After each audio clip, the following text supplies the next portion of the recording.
Bon, alors là, celle-là, elle va être ultra compliquée, donc je vous préviens, hein. Là, on quitte le domaine de la facilité. Là, c'est ultra galère à comprendre. Donc, je vais faire mon mieux pour vous l'expliquer. C'est pas moi qui ai fait ce slide. J'avais pas le temps. Donc, c'est Hakim qui a généreusement mis à ma disposition son temps et son cerveau pour le faire. Ce qui signifie que va falloir qu'en même temps, je lise ce qu'il a fait parce que j'ai pas eu le temps de lire. Mais je vais vous expliquer le principe. Donc, le market making, c'est la stratégie principale de Hakim qui a fait un énorme score cette année. De toute façon, toute l'équipe a gagné beaucoup d'argent cette année. Mais encore une fois, il n'y a pas de gloire, quoi. À part peut-être Hakim qui a quand même vachement fait des beaux trades, notamment grâce au market making. Mais sinon, voilà, la plupart du temps, c'est du buy and hold, hein. J'ai acheté, c'est monté, voilà. Pas de gloire. Alors, je vous présente un carnet d'ordre, pardon. Alors, le market making, c'est une stratégie qui existe dans la vraie vie. Et c'est le boulot d'un market maker. Alors, pareil, je ne vais pas vous expliquer ce qu'est un market maker. Là, on va rentrer dans quelque chose de beaucoup trop compliqué qui n'intéressera quasiment personne. Mais comme son nom l'indique, un market maker est censé créer de la liquidité à tous les niveaux.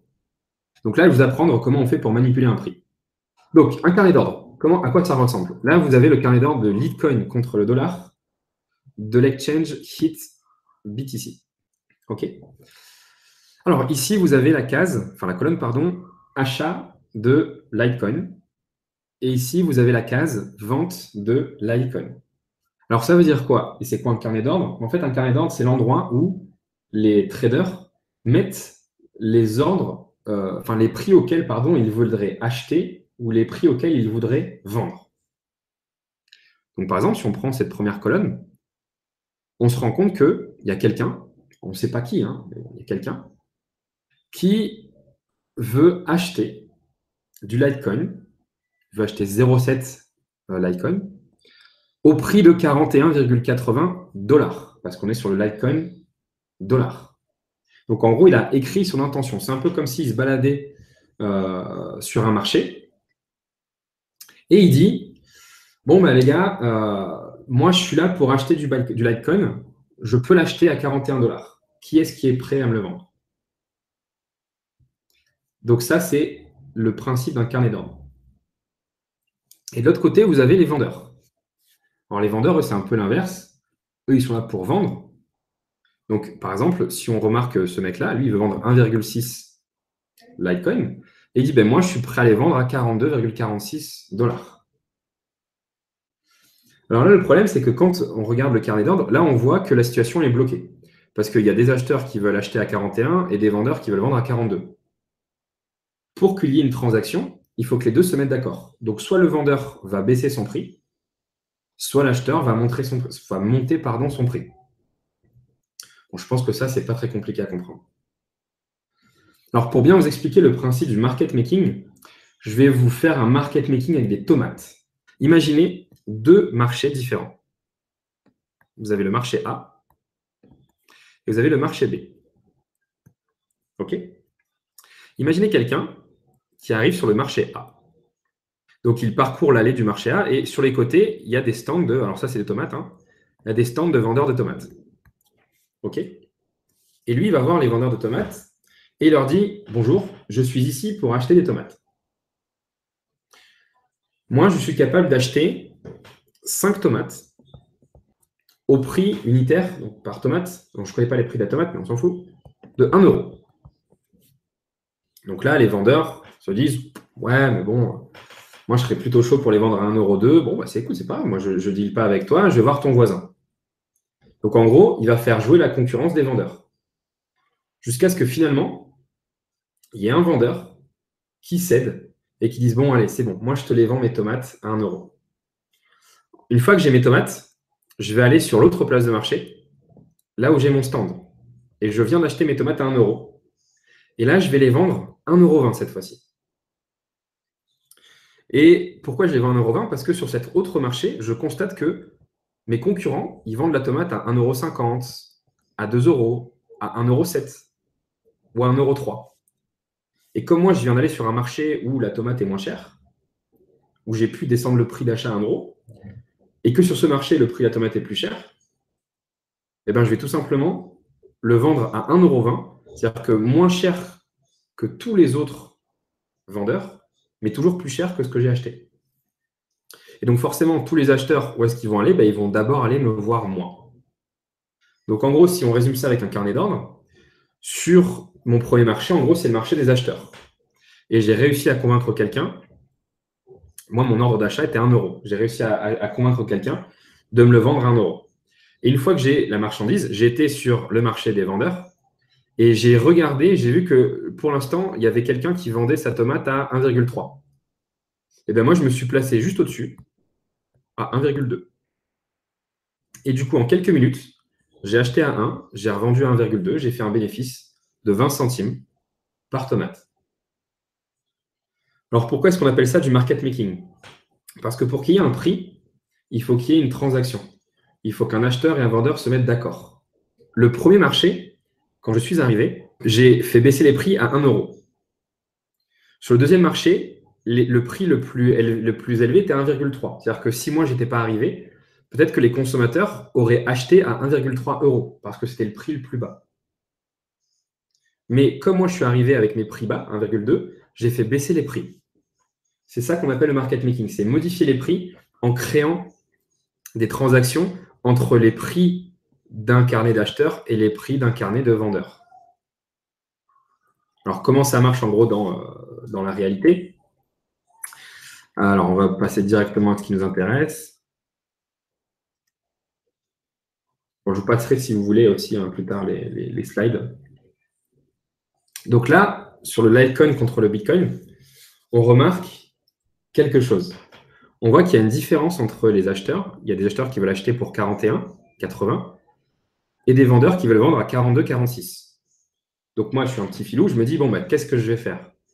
Eh bien, je vais aller me positionner ici et je vais acheter un peu plus haut. C'est-à-dire que concrètement, là, aujourd'hui, le meilleur acheteur, enfin la meilleure offre à l'achat, c'est 41 euros. Donc moi, je vais arriver.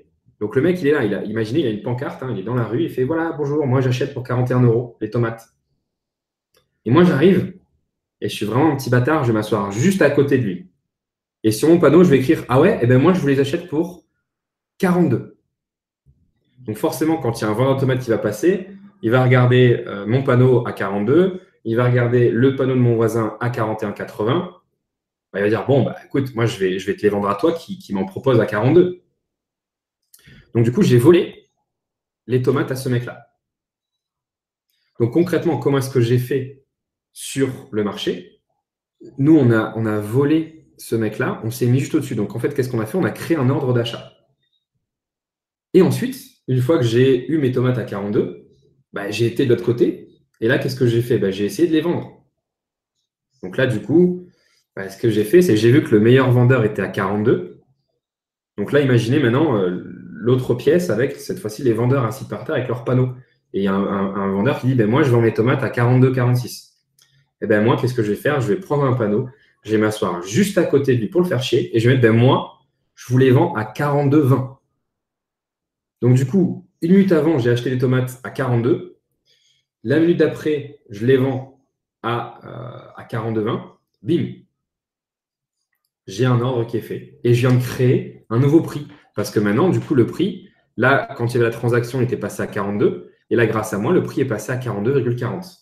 Et c'est comme ça qu'on peut manipuler le prix d'une crypto. Et c'est ce qu'on fait assez souvent. Et c'est assez marrant de le faire. Alors, pour que ça marche, il faut bien sûr que le spread soit large. Là, on a un spread de 0,658 $. OK? Alors, est-ce que du coup, bilan, j'ai acheté un. Alors voilà, là, par exemple, c'est un exemple d'opération. Voilà, tout ça, c'est pour expliquer en gros tout ce qui se passe. Donc en gros, ce qui s'est passé, c'est qu'il a ici acheté à 0,0015 le Boss Coin et il a revendu à 0,001850 quelques minutes après. Voilà, de 50 minutes 38 à 51 minutes 10. Donc il a fait ça du coup en moins d'une minute. C'est ce qu'on appelle aussi du scalping. C'est comme ça qu'on scalpe au carnet d'ordre également, pour ceux qui connaissent. Un vrai trafic de tomates. Alors, j'ai expliqué que là, ça va être beaucoup plus compliqué. Mais bon, là, il a fait quand même 15% en 32 secondes. Donc, c'est comme ça qu'il a pu passer de 100 à 5000 en quelques semaines. notamment sur le Boscoin. Alors ça marche bien quand on a un spread, bien évidemment, qui est élevé sur la crypto. Bon, sur le Litecoin, on remarque ici que le spread est tout petit. Nous, ce qui nous intéresserait, c'est quand le spread est un peu plus large. OK? Un spread large, ça peut être par exemple 10, 15, 20%. Donc ça, c'est une autre stratégie qui est ultra cool parce qu'elle nous permet de manipuler les prix. Et j'ai plein d'anecdotes à vous raconter. J'aurai l'occasion d'en reparler dans une question-réponse là-dessus. Ou un jour, par exemple, on était en compétition avec Hakim, puisque lui, en gros, il essayait de gruger les gens, il essayait de vendre un peu plus haut. Moi aussi, je devais le faire. Donc, je mettais un ordre, Hakim mettait un ordre dessus. Je fais, putain, Hakim, arrête, j'essaie de vendre. Alors, je remettais un ordre dessus, il remettait un ordre dessus, ainsi de suite. Et finalement, on a resserré le spread. Et à nous deux, mais juste à nous deux, on a fait tout le prix de IBTC cette journée-là sur le Boscoin. C'est clairement l'équipe de DMT qui a fait les prix cette journée-là. C'était vraiment très, très drôle à faire. On a aussi plein d'histoires ultra marrantes où on a volé, par exemple, il y a un stagiaire qui s'appelait Léo, où on était aussi sur le Boscoin, et il y avait, le carnet était trop petit, et il y avait un bon coup à faire, et finalement, c'est Manu qui était plus rapide, il a pris les Boscoins qui étaient à vendre, et Léo n'a pas pu le vendre. Un autre cas aussi, on a fait chuter quelques cryptos de 60-70% en vendant tout ce qu'on avait. Enfin, on s'est vraiment amusé en expérimentant plein de choses cette année. Il y a vraiment plein de choses intéressantes à faire sur la crypto. Un truc que j'aime beaucoup sur la crypto, c'est que ça permet également d'apprendre en gros comment un marché financier fonctionne à petite échelle. Parce que là, concrètement, on a pu montrer comment fonctionne du market making. Alors non, c'est pas du tout illégal ce genre de choses sur un marché régulé. C'est ce qui se passe tous les jours, c'est ce qu'on appelle du market making. Donc avantage, très trésorerie, très peu de risques, lorsque là, inconvénient, faible liquidité. Voilà, ça c'est le souci. Des fois, il m'est arrivé de ne pas pouvoir revendre mes cryptos parce qu'il n'y avait plus beaucoup de liquidité. Bon, une autre manière du coup de gagner, et c'est la manière dont la plupart des gens utilisent, c'est bien évidemment le portefeuille crypto. Donc là, c'est pas très compliqué. Il suffit tout simplement de se constituer, comme son nom l'indique, un portefeuille. Alors, pour moi, le portefeuille idéal,